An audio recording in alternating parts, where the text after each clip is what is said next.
السلام علیکم ورحمۃ اللہ وبرکاتہ۔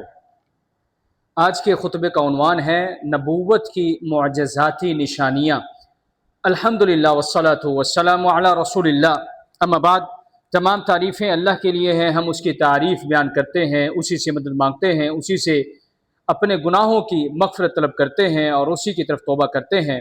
ہم اپنے نفسوں کی شرارتوں اور اپنے اعمال کی برائیوں سے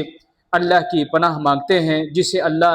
ہدایت دے اسے کوئی گمراہ نہیں کر سکتا، اور جسے وہ گمراہ کر دے اسے کوئی ہدایت نہیں دے سکتا۔ میں گواہی دیتا ہوں اللہ کے سوا کوئی معبود برحق نہیں، وہ یکتا ہے، اکیلا ہے، اس کا کوئی بھی شریک نہیں۔ اور میں یہ بھی گواہی دیتا ہوں کہ جناب محمد رسول اللہ صلی اللہ علیہ وسلم اللہ تعالیٰ کے بندے اور اس کے آخری رسول ہیں۔ اللہ تعالیٰ آپ پر، آپ کی آل پر اور تمام صحابہ کرام پر ڈھیروں درود و سلامتی نازل فرمائے۔ حمد و ثنا کے بعد اللہ تعالیٰ سے ڈرو جیسا کہ اس سے ڈرنے کا حق ہے، اور تنہائی و خلوت کی بات چیت میں بھی اسی کی نگرانی کو محسوس کرو، اور جان لو کہ تمہارے اجسام جہنم کی آگ کو برداشت کرنے کی طاقت نہیں رکھتے۔ واتقوا اللہ لعلکم تفلحون واتقوا النار التي اعدت للكافرین واطیعوا اللہ والرسول لعلکم ترحمون۔ اور اللہ سے ڈرو تاکہ تم فلاح پاؤ، اور اس آگ سے بچو جو کافروں کے لیے تیار کی گئی ہے، اور اللہ اور اس کے رسول کی اطاعت کرو تاکہ تم پر رحم کیا جائے۔ اے مسلمانوں، بندوں کو رسولوں کی ضرورت کھانے پینے اور سانس لینے کی ضرورت سے بھی کہیں زیادہ ہے، کیونکہ کامرانی اور فلاح کا کوئی راستہ ان کے مبارک ہاتھوں کے بغیر ممکن نہیں۔ امام ابن قیم رحمہ اللہ ارشاد فرماتے ہیں، لولا النبوات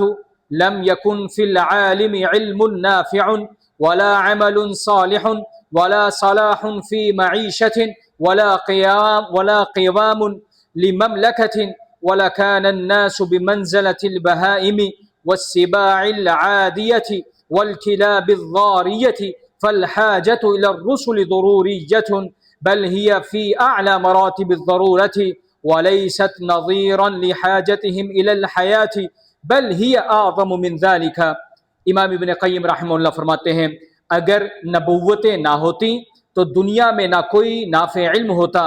نہ عمل صالح، نہ معیشت کی درستگی، اور نہ کسی حکومت کا قیام۔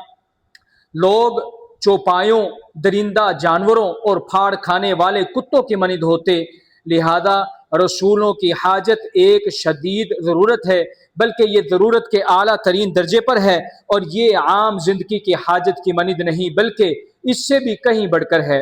اللہ تعالیٰ نے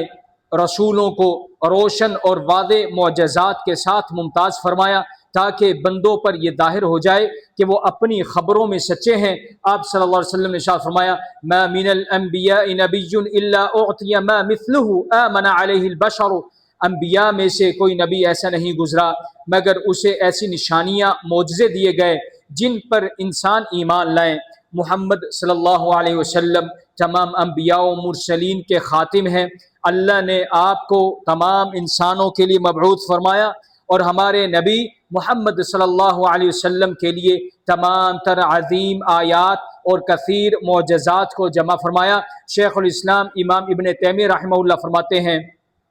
ومعجزاته صلی اللہ علیہ وسلم تزید على 1000 معجزة وليس في الدنيا علم مطلوب بالأخبار المتواترة إلا والعلم بآيات الرسول أظهر منه۔ آپ صلی اللہ علیہ وسلم کے معجزات 1000 سے بھی زائد ہیں، اور دنیا میں متواتر خبروں سے حاصل ہونے والا کوئی علم ایسا نہیں ہے مگر رسول اللہ صلی اللہ علیہ وسلم کی معجزاتی نشانیوں کا علم اس سے کہیں زیادہ روشن اور ظاہر ہے۔ هو الذي ارسل رسوله بالهدى ودين الحق ليظهره على الدين كله وكفى بالله شهيدا۔ وہی ذات ہے جس نے اپنے رسول کو ہدایت اور دین حق کے ساتھ بھیجا تاکہ اسے تمام ادیان پر غالب کر دے، اور اللہ بطور گواہ کافی ہے۔ محمد صلی اللہ علیہ وسلم کی نبوت کی نشانیوں میں سے ایک یہ ہے کہ آپ کی آمد سے قبل دیگر انبیاء نے آپ صلی اللہ علیہ وسلم کے آنے کی بشارت دی۔ ارشاد باری تعالی ہے، وَإِذْ قَالَ عِيسَى ابْنُ مَرْيَمَ يَا بَنِي إِسْرَائِيلَ إِنِّي رَسُولُ اللَّهِ إِلَيْكُمْ مُصَدِّقًا لِمَا بَيْنَ يَدَيَّ مِنَ التَّوْرَاةِ وَمُبَشِّرًا بِرَسُولٍ يَأْتِي مِن بَعْدِي اسْمُهُ أَحْمَدُ۔ اور جب عیسیٰ ابن مریم نے کہا، اے بنی اسرائیل،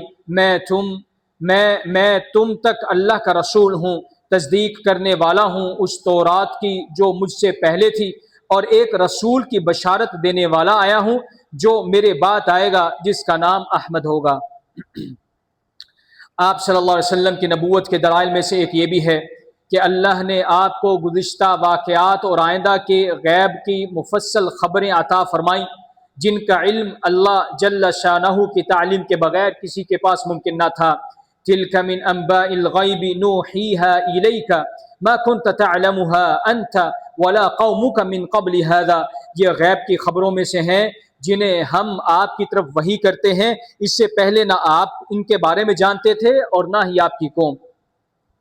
اللہ تعالیٰ نے تمام مخلوق کو چیلنج کیا کہ وہ قرآن جیسی ایک صورت ہی بنا کر دکھائیں۔ ارشاد باری تعالیٰ ہے وَإِن كُنتُمْ فِي رَيْبٍ مِّمَّا نَزَّلْنَا عَلَىٰ عَبْدِنَا فَأْتُوا بِسُورَةٍ مِّن مِّثْلِهِ، اور اگر تم اس کلام یعنی قرآن کے بارے میں شک میں ہو جو ہم نے اپنے بندے پر نازل کیا ہے تو اس جیسی ایک صورت ہی لے آؤ۔ نبی کریم صلی اللہ علیہ وسلم نے ارشاد فرمایا ما من الانبیاء من نبی الا قد اعطی من الآیات ما مثله آمن علیہ البشر وانما كان الذي اوتیت وحیا اوحى الله الی فارجو ان اکون اکثرهم تابعا یوم القیامت، کہ انبیاء میں سے کوئی نبی ایسا نہیں جسے اپنی نشانیاں نہ دی گئی ہوں جن پر لوگ ایمان لائے، اور مجھے جو معجزہ عطا کیا گیا ہے وہ وحی ہے جو اللہ نے میری طرف نازل فرمائی ہے، اس لیے مجھے امید ہے کہ قیامت کے دن تمام انبیاء کے مقابلے میں میرے پیروکار سب سے زیادہ ہوں گے۔ علماء رحمہ اللہ ارشاد فرماتے ہیں معجزات الرسول تنقرض بانقراضهم واما معجزة القرآن فإنها لا تبيد ولا تنقطع وآياته متجددة لا تضمحل وخرقه للعادة في أسلوبه وبلاغته وأخبار بالمغيبات لا تتناهي فلا يمر عصر من الأعصار إلا ويظهر فيه شيء مما أخبر به النبي عليه الصلاة والسلام، کہ سابقہ رسولوں کے معجزات ان کی وفات کے ساتھ ختم ہو گئے، لیکن قرآن کا معجزہ نہ کبھی ختم ہوگا اور نہ منقطع ہوگا، اس کی آیات ہمیشہ تازہ رہیں گی، مٹیں گی نہیں، اس کا اسلوب، اس کی بلاغت اور غیب کی خبریں بے انتہا ہیں، کوئی زمانہ ایسا نہیں گزرتا مگر اس میں نبی کریم صلی اللہ علیہ وسلم کی بتائی ہوئی خبروں میں سے کوئی نہ کوئی چیز ہمیشہ ظاہر ہوتی رہتی ہے۔ اللہ تعالیٰ نے اپنے نبی صلی اللہ علیہ وسلم کو مکہ کی بے بسی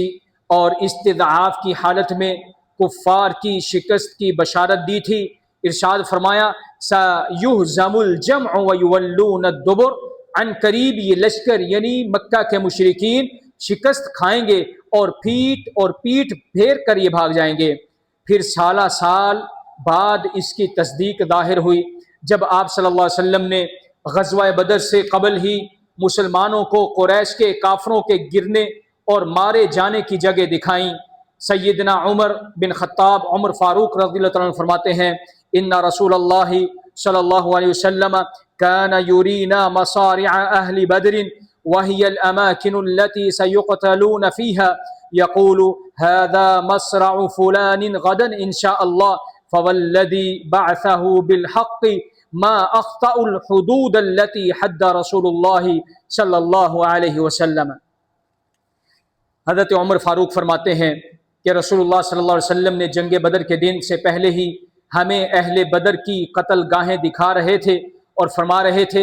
اگر اللہ نے چاہا تو کل فلاں کے قتل ہونے کی یہ والی جگہ ہے، لہذا اس ذات کی قسم جس نے آپ کو حق کے ساتھ مبعوث فرمایا ان میں سے کوئی بھی رسول اللہ صلی اللہ علیہ وسلم کی بتائی ہوئی حد سے نہ ذرا پیچھے اور نہ ذرا آگے مرا ہوا تھا بلکہ اسی جگہ پہ وہ مرا تھا۔ علامہ ابن جوزی رحمہ اللہ فرماتے ہیں وَإِخْبَارُ الرَّسُولِ صلی اللہ علیہ وسلم بِذَلِكَ مِنْ أَعْظَمِ الْمُعْجِزَاتِ الدالة على صدقه لأنه أخبر بما يكون فكان كما قال رسول اللہ صلی اللہ علیہ وسلم کا اس کی بیش کی خبر دینا آپ کی سچائی پر دلالت کرنے والے عظیم ترین معجزات میں سے ہے، کیونکہ آپ نے آنے والے واقعے کی خبر دی اور وہ عین ویسے ہی وقوع پذیر ہوا۔ نبی کریم صلی اللہ علیہ وسلم نے عروہ بارقی رضی اللہ تعالیٰ عنہ کے لیے ان کی خرید و فروخت میں برکت کی دعا فرمائی تو حالت یہ تھی کہ اگر وہ مٹی بھی خریدتے تو اس سے بھی نفع کما لیتے۔ عبداللہ ابن عتیق رضی اللہ تعالیٰ عنہ کی ٹانگ ٹوٹ گئی تو آپ صلی اللہ علیہ وسلم نے اس پر ہاتھ پھیرا اور وہ فوراً ٹھیک ہو گئی۔ اور سیدنا علی رضی اللہ تعالیٰ عنہ کی آنکھیں آشوب یعنی دکھنے کی وجہ سے خراب تھیں، آپ صلی اللہ علیہ وسلم نے ان میں اپنا لعاب دہن لگایا تو وہ ایسے ٹھیک ہو گئی جیسے کبھی ان کو تکلیف نہ تھی۔ محمد صلی اللہ علیہ وسلم کی نبوت کی نشانیاں چوپایوں اور جمادات یعنی بے جان چیزوں تک ظاہر ہوئی۔ آپ صلی اللہ علیہ وسلم انصار کے ایک شخص کے باغ میں داخل ہوئے تو وہاں ایک اونٹ تھا۔ جب اس نے نبی کریم صلی اللہ علیہ وسلم کو دیکھا تو وہ بلبلانے لگا اور اس کی آنکھوں میں آنسو بہنے لگے۔ نبی اکرم صلی اللہ علیہ وسلم اس کے قریب گئے، اس کے سر پر ہاتھ پھیرا تو وہ ساکت ہو گیا۔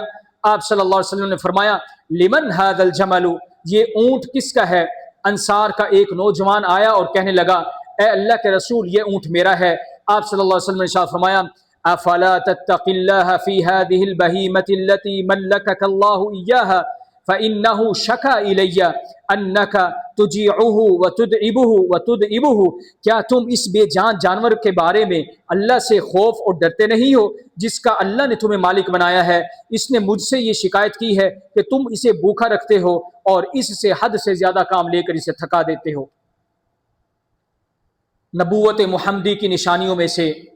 آپ صلی اللہ علیہ وسلم کی انگلیوں کے درمیان سے پانی کا چشمہ جاری ہونا بھی ہے۔ سیدنا انس بن مالک رضی اللہ تعالیٰ عنہ سے روایت ہے، وہ فرماتے ہیں رأیت رسول اللہ صلی اللہ علیہ وسلم وحانت صلاة العصر فالتمس الناس الوضوء فلم يجدوه فأتي رسول الله صلی اللہ علیہ وسلم بوضوء فوضع رسول اللہ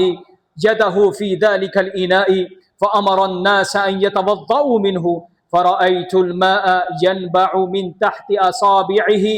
فتوضأ الناس حتى توضؤوا من عند آخرهم، کہ میں نے رسول اللہ صلی اللہ علیہ وسلم کو دیکھا جب عصر کی نماز کا وقت ہو چکا تھا، لوگوں نے وضو کے لیے پانی تلاش کیا لیکن نہ ملا۔ پھر رسول اللہ صلی اللہ علیہ وسلم کے پاس وضو کے لیے ایک برتن لایا گیا، آپ صلی اللہ علیہ وسلم نے اپنا ہاتھ اس برتن میں رکھا اور لوگوں کو اس سے وضو کرنے کا حکم دیا۔ میں نے دیکھا آپ کی انگلیوں کے نیچے سے پانی چشمے کی طرح ابل رہا تھا۔ تمام لوگوں نے وضو کر لیا حتیٰ کہ آخری شخص نے بھی وضو مکمل کر لیا۔ حضرت قتادہ فرماتے ہیں میں نے انس رضی اللہ تعالیٰ عنہ سے پوچھا آپ کتنے لوگ تھے؟ انہوں نے فرمایا 300، ہم 300 لوگ تھے۔ نبوت مصطفیٰ صلی اللہ علیہ وسلم کی نشانیوں میں سے یہ بھی ہے کہ جمادات بھی آپ سے محبت کرتے ہیں۔ نبی کریم صلی اللہ علیہ وسلم نے فرمایا انی لأعرف حجرا بمکہ كان يسلم علي قبل ان ابعث الی انی لأعرفه الآن، میں مکہ کے ایک ایسے پتھر کو جانتا ہوں جو میری بعثت سے پہلے مجھے سلام کیا کرتا تھا اور میں اسے اب بھی پہچانتا ہوں۔ نبی کریم صلی اللہ علیہ وسلم مسجد میں کھجور کے ایک تنے کے ساتھ ٹیک لگا کر خطبہ دیا کرتے تھے۔ جب ممبر بن گیا تو آپ ممبر پر منتقل ہو گئے، اس پر وہ تنا فراقت میں زور قطار ہونے لگا۔ آپ صلی اللہ علیہ وسلم اس کے پاس تشریف لائے اور اس پر اپنا دست مبارک پھیرا۔ سیدنا جابر رضی اللہ عنہ فرماتے ہیں فحن الجذع حتى سمعه اهل المسجد حتى اتاه رسول اللہ صلی اللہ علیہ وسلم فمسحه فسكن، وہ تنا اس طرح رویا کہ مسجد کے تمام لوگوں نے اس کے رونے کی آواز کو سنا، یہاں تک کہ رسول اللہ صلی اللہ علیہ وسلم اس تنے کے پاس آئے اور اس پر ہاتھ پھیرا تو وہ پرسکون ہو گیا۔ امام حسن بصری رحمہ اللہ یہ واقعہ بیان کر کے فرماتے ہیں یا معشر المسلمین الخشبۃ تحن الى رسول اللہ صلی اللہ علیہ وسلم شوقا الى لقائه فانتم احق ان تشتاقوا الیہ، اے مسلمانوں کے گروہ لکڑی کا ایک سوکھا تنا رسول اللہ صلی اللہ علیہ وسلم سے ملاقات کے شوق میں روتا ہے تو تم اس بات کے سب سے زیادہ حقدار ہو کہ آپ صلی اللہ علیہ وسلم کی ملاقات کے مشتاق بن جاؤ۔ رسول اللہ صلی اللہ علیہ وسلم نے ارشاد فرمایا من اشد امتی لی حبا ناس یکونون بعدی یود احدهم لو رآنی باہلہ ومالہ، میری امت میں مجھ سے شدید ترین محبت کرنے والے وہ لوگ ہوں گے جو میرے بعد آئیں گے، یعنی ہم لوگ، اور فرمایا ان میں سے ایک کی یہ تمنا ہوگی کہ کاش وہ اپنے اہل و عیال کو قربان کر کے بھی میری ایک جھلک کو دیکھ سکے۔ اگر نبی کریم صلی اللہ علیہ وسلم کے دور میں دیگر انبیاء بھی موجود ہوتے تو ان کے لیے بھی آپ کی شریعت کی اتباع کے سوا کوئی چارہ نہ ہوتا۔ آپ صلی اللہ علیہ وسلم نے ارشاد فرمایا والذی نفسی بیدہ لو ان موسیٰ کان حیا ما وسعہ الا ان یتبعنی، اس ذات کی قسم جس کے ہاتھ میں میری جان ہے، اگر موسیٰ علیہ السلام بھی زندہ ہوتے تو انہیں بھی میری ہی اتباع کرنی تھی۔ شیخ الاسلام امام ابن تیمیہ رحمہ اللہ فرماتے ہیں الناس محتاجون الى الایمان بالرسول وطاعته وهم احوج الى ذلك من الطعام والشراب بل من النفس، لوگ رسول پر ایمان لانے اور ان کی اطاعت کرنے کے محتاج ہیں، اور وہ اس چیز کے اتنے محتاج ہیں جو کھانے پینے بلکہ سانس لینے کی ضرورت سے بھی بڑھ کر ہے۔ جس نے نبی کریم صلی اللہ علیہ وسلم کی ولادت باسعادت سے لے کر وفات تک کی سیرت مطہرہ پر تدبر کیا، غور کیا، وہ جان لے گا کہ آپ واقعی اللہ کے رسول برحق ہیں اور آپ سب سے کامل ترین دین لے کر آئے ہیں۔ اللہ نے آپ کی ذات میں تمام امتوں کے محاسن اور فضائل کو جمع فرما دیا ہے، یوں آپ کی امت تمام امتوں میں سب سے کامل امت بن گئی۔ امام ابن حزم رحمہ اللہ فرماتے ہیں من اراد خیر الآخرۃ وحکمت الدنیا واحتواء الاخلاق كلها والفضائل بأسرها فليقتدي بمحمد صلی اللہ علیہ وسلم وليستعمل اخلاقه ما امكنه فهو القدوة في كل خير فهو الذي اثنى الله على خلقه وجمع فيه اشتات الفضائل بتمامها،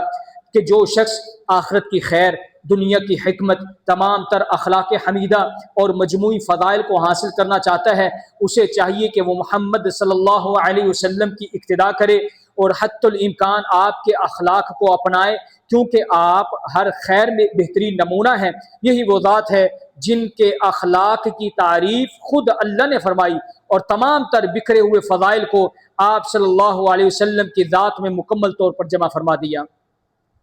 اللہ تعالیٰ نے جنت کے تمام راستے بند کر دیے ہیں اور اسے کسی کے لیے نہیں کھولا سوائے نبی اکرم صلی اللہ علیہ وسلم کے بتائے ہوئے راستے کے۔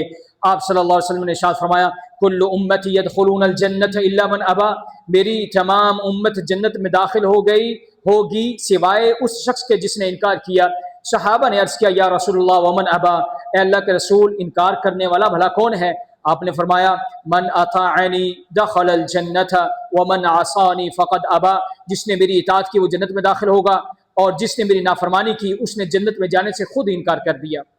امام ابن قیم رحمہ اللہ فرماتے ہیں ارسل اللہ رسولہ صلی اللہ علیہ وسلم رحمتا للعالمین وحجتا علی العباد اجمعین واشرقت